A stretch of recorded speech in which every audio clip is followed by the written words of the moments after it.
Hello అండి. నమస్తే. నేను మీ Swarnalatha. Welcome to our channel Latha's kitchen and vlogs.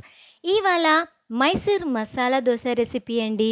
స్టార్టింగ్‌లో దోస చూడంగానే దోస చేయటం మాకెందుకు రాదు అని అనుకుంటారు.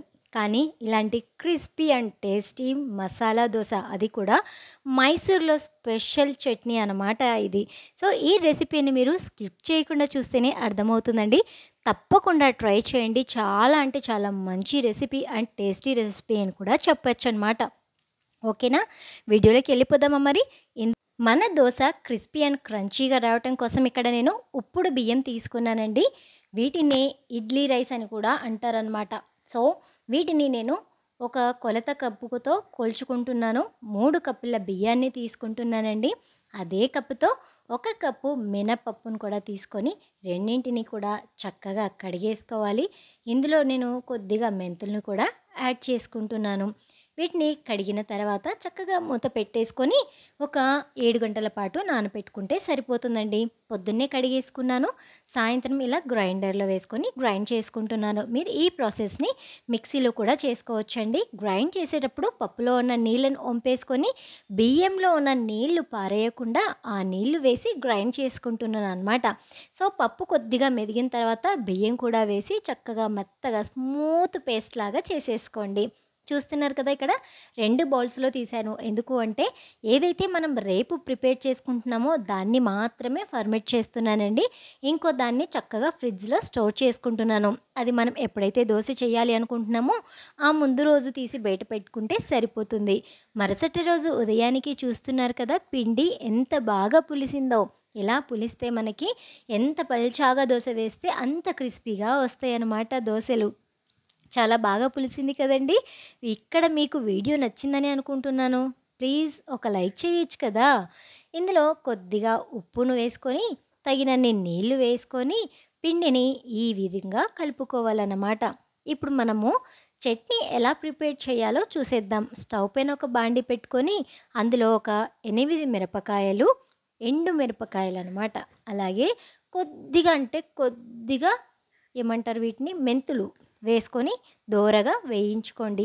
ఒక 3 నిమిషాలు వేగిన తర్వాత వాటిని తీసి నార్మల్ వాటర్ ఉంటాయి కదా, ఆ నార్మల్ వాటర్‌లో వేసి మూత పెట్టి అవి చక్కగా నానే వరకు వదిలేసేయండి.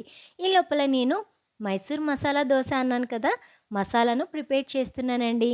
ఆయిల్ వేడి చేసుకొని ఆవాలు, జీలకర్ర, పచ్చిమిరపకాయలు వేసేసుకొని, ఆ తర్వాత ఉల్లిపాయలను కూడా వేయించుకొని, ఆ తర్వాత మనము ఉడకపెట్టి పెట్టుకున్న ఉల్లగడ్డ అంటాం మేము, పొటాటోని కూడా వేసుకొని చక్కగా స్మాష్ చేసేసుకోండి. మసాలా రెడీ అయిపోతుంది. ఈ లోపల మనకు మిరపకాయలు కూడా నానిపోయాయండి. సో, ఆ మిరపకాయలు అలాగే అవి గ్రైండ్ చేయడానికి వేరే వాటర్ లేకుండా మిరపకాయలు నానబెట్టిన నీళ్ళనే కొద్దిగా యాడ్ చేశాననమాట.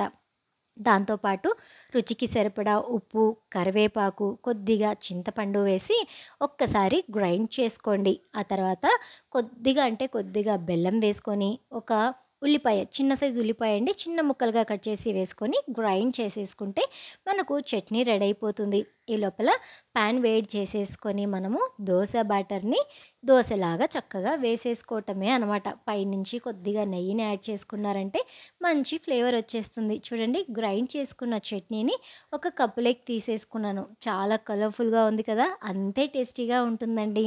ఇప్పుడు మనకు దోస కూడా చక్కగా వేడైపోయిందండి. దానిపై నుంచి మనం ప్రిపేర్ చేసుకున్న మైసూర్ స్పెషల్ చట్నీని స్ప్రెడ్ చేసేసుకొని, దానిపై నుంచి మనం ప్రిపేర్ చేసి పెట్టుకున్న మసాలాను వేసేసుకొని చక్కగా ఫోల్డ్ చేసి సర్వ్ చేస్తే ఇంకేముంది.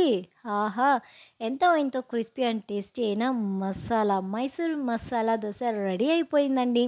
మీరందరూ కూడా తప్పకుండా ట్రై చేస్తారని అనుకుంటున్నాను. ట్రై చేయండి. ఎలా వచ్చిందో కామెంట్ చేయండి. ఏదైనా డౌట్ వస్తే తప్పకుండా మీరు కామెంట్ చేస్తే నేను రిప్లై ఇస్తానండి. ఓకేనా? Until take care. Bye bye. మిగిలిన దోసపిండి కూడా ఇలాగే చేసేసుకోండి. చాలా బాగా టేస్టీగా వస్తాయండోయ్. మా వారు ఇదిగో ఇలా ఒక పీస్ టేస్ట్ చేసి సూపర్ అని మెచ్చుకుంటున్నారనమాట.